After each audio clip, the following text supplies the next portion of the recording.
दिव्य नाई सविता समाज की पवित्र उत्पत्ति। आज हम एक ऐसे समुदाय की पवित्र जड़ों में उतरेंगे जिनका काम सिर्फ एक पेशा नहीं बल्कि एक डिवाइन ट्रेडिशन है। चलिए सविता समाज के इस पवित्र और अनसुने इतिहास को जानते हैं।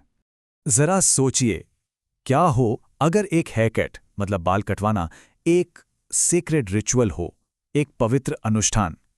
सुनने में थोड़ा अजीब लगता है ना? पर यही असाधारण विचार हमारी आज की पड़ताल का बिल्कुल केंद्र है।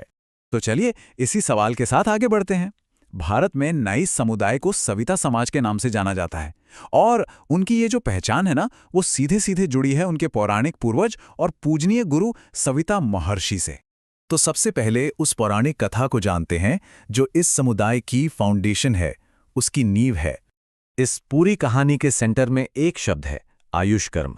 ये एक संस्कृत शब्द है जिसका मतलब होता है हेल्थ, ग्रूमिंग और वेलबींग से जुड़ा एक पवित्र काम।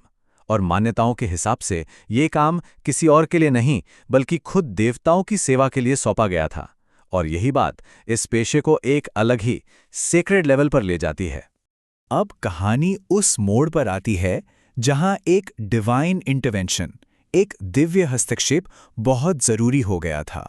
पौराणिक कथाओं में जिक्र है कि एक बार त्रिदेव यानी ब्रह्मा, विष्णु और शिव मिलकर एक बहुत बड़ा यज्ञ कर रहे थे।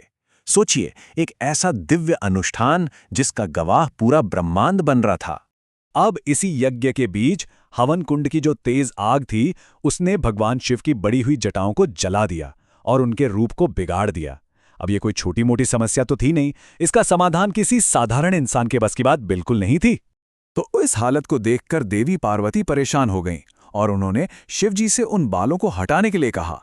उनकी बात मानकर भगवान शिव ने अपनी दाहिनी आंख खोली और उसी पल उस आंख से एक दिव्य पुरुष का जन्म हुआ।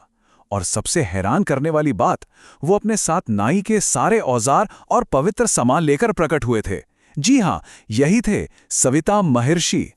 सविता महर्षि के जन्म के साथ ही उन्हें 3 बहुत बड़े और पवित्र कर्तव्य भी मिले। चलिए जानते हैं कि वो क्या थे। तो जन्म लेते ही महर्षि ने सबसे पहला काम किया भगवान शिव का आयुष कर्म, मतलब उनके बालों को ठीक किया। उनकी इस सेवा से खुश होकर शिवजी ने उन्हें संगीत का वरदान दिया। फिर भगवान ब्रह्मा ने उन्हें आयुर्वेद का पवित्र ज्ञान दिया। तो इस तरह सविता महर्षि 3 पवित्र सेवाओं के प्रतीक बन गए, आयुष कर्म, आयुर्वेद और नाद यानी संगीत। चलिए अब जरा सविता महर्षि के नाम और उनके रूप के पीछे जो गहरा सिंबलिज्म है उसे समझते हैं। और इसका एक बहुत बड़ा कनेक्शन सूरज से है। सविता इस शब्द के ना बहुत गहरे मतलब हैं। एक तरफ ये भगवान विष्णु से जुड़ा है जो इस ब्रह्मांड के रक्षक हैं, और दूसरी तरफ ये सूर्य यानी सवित्र का भी प्रतीक है जो हमें जीवन देता है। तो ये जो डुअल मीनिंग है, ये दिखाता है कि जैसे सूरज सबके लिए ज़रूरी है, ठीक वैसे ही सविता समाज की सर्विसेज भी इंसान की ज़िंदगी के हर स्टेज पर बहुत इंपॉर्टेंट हैं। सविता महर्षि का जो चित्रण है, मतलब उनकी आइकोनोग्राफी, वो उनके डिवाइन रोल के कई एस्पेक्ट्स को दिखाती है। चलिए इसे ज़रा और करीब से देखते हैं। सविता महर्षि को अक्सर 3 चेहरों और 6 हाथों के साथ दिखाया जाता है।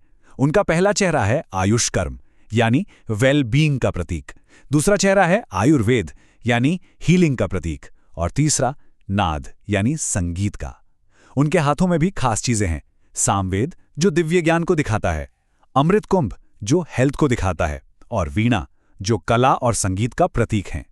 ये सब मिलकर उनकी मल्टी डायमेंशनल डिवाइन आइडेंटिटी को पूरा करते हैं। तो अब ये देखते हैं कि ये जो प्राचीन पौराणिक कथा है वो आज के सविता समाज की पहचान और उनकी प्रैक्टिसेस से डायरेक्टली कैसे जुड़ती है। तो सबसे ज़रूरी बात, बाल काटने को सिर्फ एक फिजिकल क्लीनिंग नहीं माना जाता। हिंदू मान्यता ये है कि इंसान के कर्म उसके बालों में जमा होते हैं। तो जब एक नाई इन बालों को काटता है तो वो सिंबॉलिक रूप से उस इंसान को उसके कर्मों के बोझ से आज़ाद करने में मदद करता है।